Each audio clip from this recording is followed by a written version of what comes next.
मासूम बहू घमंडी सास। ये सब दूर से देविका देख लेती है। उसके कुछ ही समय बाद देविका आती है और अपनी सास पुष्पा से कहती है, मम्मी जी, मैंने घर का सारा काम कर लिया है। कपड़े, बर्तन, झाड़ू, पोछा सब लगा लिया है। अब मैं आपके पैर दबा देती हूँ।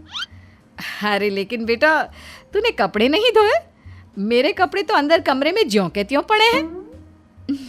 मैंने आपके कपड़े नहीं धोए मम्मी जी। आप जब दादी से बोल रही थी ना कि आज उन्हें अपने कपड़े खुद धोने होंगे, तो मैंने सब सुन लिया था। फिर मुझे लगा आज पूर्णिमा भी है, इसलिए शायद ये आपके घर की कोई रस्म होगी, तो मैंने आपके कपड़े भी नहीं धोए मम्मी जी। देविका की बातें सुनकर पुष्पा अपना सर पकड़ लेती है और मन ही मन कहती है, ये तो ज़रूरत से कुछ ज़्यादा ही सीधी है। अब क्या करूं मैं इसका? इस बुढ़िया ने मुझे परेशान करके रख दिया है। एक तरफ वो ज़रूरत से ज़्यादा सीधी मेरी बहू, जो मेरी हर हरकत को इस घर का रिवाज समझ लेती है, और दूसरी तरफ ये बुढ़िया जो रोज़ अपना बिस्तर गंदा कर देती है। आए बुढ़िया, अब कौन करेगा ये बिस्तर साफ? बाहर से नौकर बुलाने पड़ेंगे क्या? चल जल्दी से अपना बिस्तर साफ कर, गंद मचा कर रखा है। बहू, तू ऐसा क्यों कहती है? मैंने तेरा क्या बिगाड़ा है? मैंने तो कभी तुझसे ऊंची आवाज में बात तक नहीं की, फिर तू मुझसे इतनी नफरत क्यों करती है?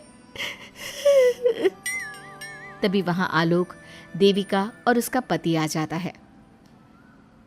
क्या हुआ पुष्पा, तुम माँ पर ऐसे क्यों चिल्ला रही हो? अरे देखो ना अपनी माँ को, इस बुढ़िया ने अपने बिस्तर का क्या हाल कर रखा है। कितनी बदबू आ रही है इस बिस्तर से, किसी काम की नहीं ये बुढ़िया। आप एक काम क्यों नहीं करते, इस बुढ़िया को वृद्धाश्रम क्यों नहीं छोड़ आते? आलोक ये सुनकर परेशान हो जाता है। वो मन ही मन अपनी माँ से अपनी गलतियों की माफ़ी तो मांगता है, लेकिन जुबान से कुछ नहीं बोलता।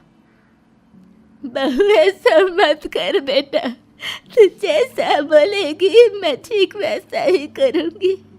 मैं अभी इस बिस्तर को साफ कर देती हूँ, पर प्लीज़ मुझे इस घर से मत निकाल। यह घर मेरे पति की आखिरी निशानी है। मैं अपनी अंतिम सांस तक इसी घर में रहना चाहती हूँ। माँ जी, दादी सास का बिस्तर मैं साफ कर दूंगी और अब से आपको कोई शिकायत का मौका भी नहीं दूंगी। आप प्लीज़ दादी को वृद्धाश्रम मत भेजिए। हाँ माँ, दादी को रहने दीजिए ना यहीं पर। उनके बिना ये घर बिल्कुल अच्छा नहीं लगेगा। देखो बेटा, इनका जाना ज़रूरी है। अब इनकी उम्र हो चुकी है, इसलिए अब इन्हें अपनी बाकी की ज़िंदगी वहीं बितानी पड़ेगी। इतने में देविका वहाँ से चली जाती है और कुछ ही मिनट बाद एक बड़ा सा बैग लेकर वहाँ पहुँच जाती है। देविका के हाथ में बैग देखकर सब अचंभे में पड़ जाते हैं। अरे देविका, तुम ये बैग कहाँ से लाई? तुम कहीं जा रही हो क्या? माँ जी ने अभी तो बोला थोड़ी देर पहले कि अब उनकी सास बूढ़ी हो चुकी हैं और उनकी असली जगह वृद्धाश्रम में ही है, तो मैं ये दूसरा बैग उनके लिए भी ले आई। वो क्या है ना, उम्र तो अब मम्मी जी की भी हो चुकी है, कल तो जाना ही है। इससे अच्छा अभी चली जाएंगी तो दादी सास को भी एक सहारा मिल जाएगा। क्या? क्यों बहू, तू मुझे वृद्धाश्रम भेजेगी हैं, अपनी सास को? मम्मी जी, अगर आप इस परंपरा का पालन करेंगी तो मुझे भी तो इस परंपरा का पालन करना पड़ेगा ना। मैं बिल्कुल आपकी तरह बनना चाहती हूँ। मेरी माँ कहा करती थी, ससुराल में बिल्कुल अपनी सास के नक्शे कदम पर ही चलना। जैसा वो करें और जैसा वो रहे, ठीक वैसा ही रहना। तभी मैं एक अच्छी बहू बनने में कामयाब हो पाऊंगी ना सासू माँ। देविका की ये बातें सुनकर पुष्पा की आंखों में आंसू आ जाते हैं।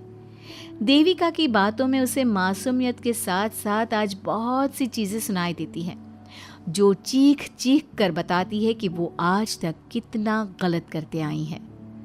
बेटा, तूने तो मेरी आंखें खोल दी। अपने ससुर के देहांत के बाद मैंने न जाने अपनी सास पर कितने अत्याचार किए, उन्हें कितना जलील किया, खरी खोटी सुनाई। आज अगर तू नहीं होती तो मुझे कभी अपनी गलतियों का एहसास तक नहीं होता। देर से ही सही, आपको अच्छे बुरे का एहसास हुआ, यही बहुत बड़ी बात है। मम्मी जी, तो अब आपके सामान का क्या करना है? अरे जा जाकर इसे मेरे कमरे में रख कर आ जा।